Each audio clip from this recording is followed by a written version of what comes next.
Hi. Anyways, chapter 17. I just read earlier. I'm now doing chapter 18. Unfortunately, I'm joined by two others today. Unfortunately. Tonight. Unfortunately. Gwen. Chapter 17, we left off, and they were at the party. Tessa got really drunk. Recap for you guys, too.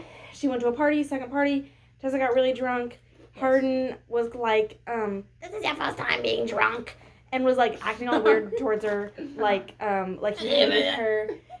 Like, he hated her, but also, like, he was, like, trying to take care of her. He's, like, I talk consistently about how much I dislike him throughout. It's like, he's so weird. Okay. So controlling for no point. I remember the book, but I don't remember it from a while. Yeah. And then, You mean the movie?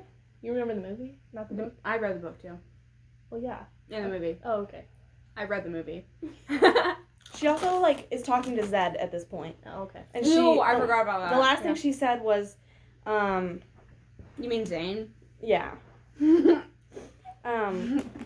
She tells Zed to take her upstairs so they can find an empty room. Oh. And that's the last thing that has been said. Oh, Okay. God. So chapter 18, we find He the has room. no game. Unfortunately, one of the beds is occupied by a snoring, passed out guy. Do you guys want to do, like, the voices, maybe? Yeah. Sure.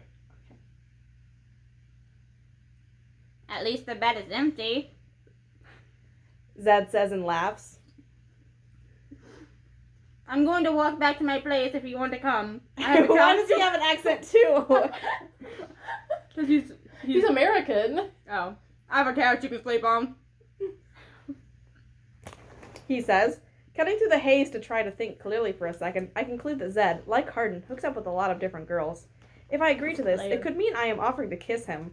Well, I have a feeling with those good looks, it's easy for Zed to get girls to do more than kiss. You can be Tessa. Where are we? Here. I think I will just stay here in case Steph comes back, I say. His face falls a little, but he gives me an understanding smile. Give an understanding smile. He tells me to be careful and gives me a hug goodbye. The door closes as he leaves, and I can't help but lock it. Who knows who will come in?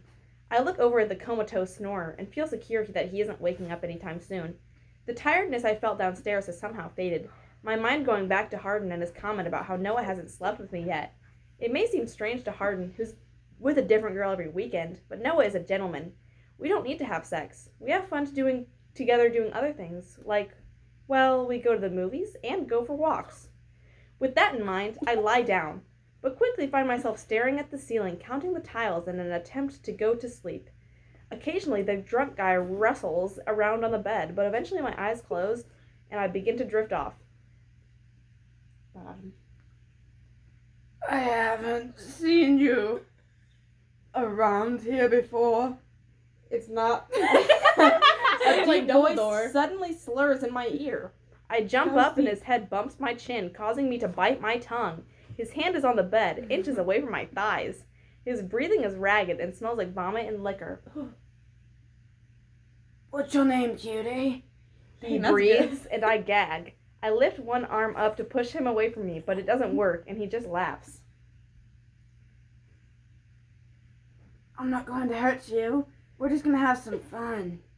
He says, and Ew. licks his lips, leaving a string of saliva down his chin. My stomach turns, and the only thing I can think to do is knee him hard. I'm sorry, our chips are and literally there. on this bag.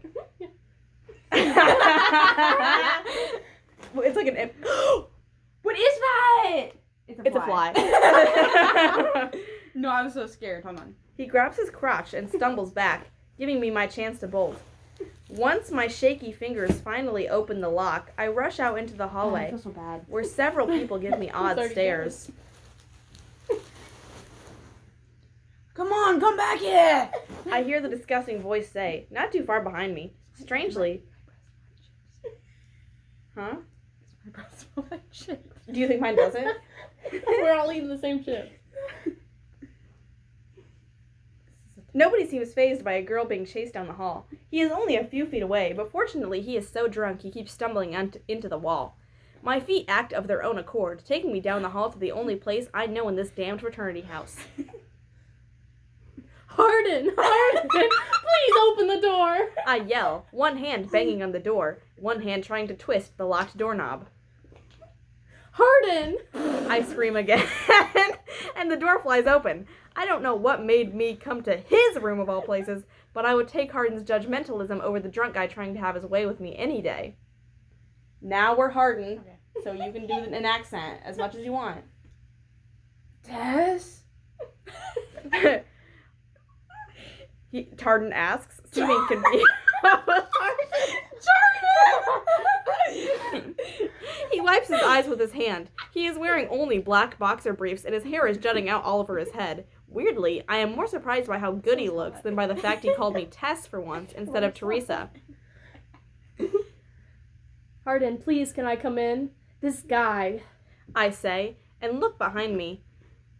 Hardin pushes past me and looks down the hall. His eyes meet my stalker, and the creep changes from scary to frightened. He looks at me one more time before turning around and walking back down the hall. Do you know him? My voice is shaky and small. Yeah, get inside. He says and pulls me by my arm into his room. I can't help but note the way his muscles move under his inked skin as he walks to his bed. His back has no tattoos on it, which is a little strange since his arms, chest, and stomach are covered. Yeah, like what the fuck, Hardin? He rubs his eyes again. Are you okay? His voice is raspier than ever from just being woken up. So raspy. Yeah, yes.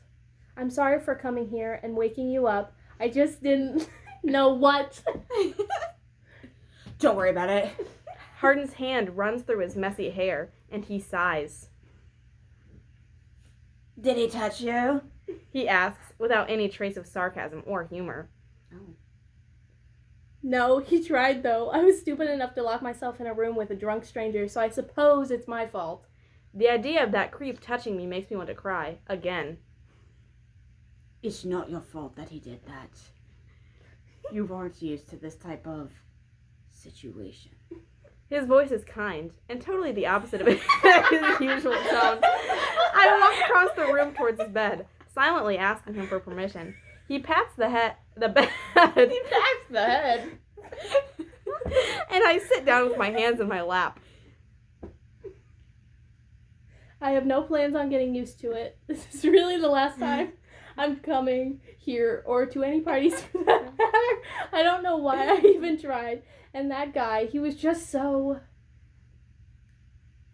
Don't carcass. Who? Hardin whispers. And the funny thing is, I hadn't realized I was.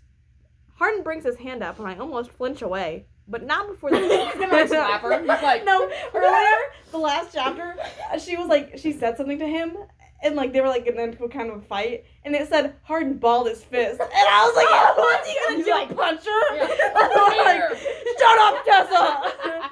I'll show Anyways, Tessa. but not before the pad of his thumb captures the tear from my cheek. Hold on. My lips part in surprise from his gentle touch. Who is this guy? And where is the snarky rude Hardin? You meet his eyes. I look up to meet his eyes, his green eyes, and his pupils dilate. I didn't notice how gray your eyes are. He says, so low that I lean closer to So hear gray. him. Yeah. His hand is still on my face, and my mind is racing. Pulling half of his bottom lip in his mouth, he takes his lip ring between his teeth.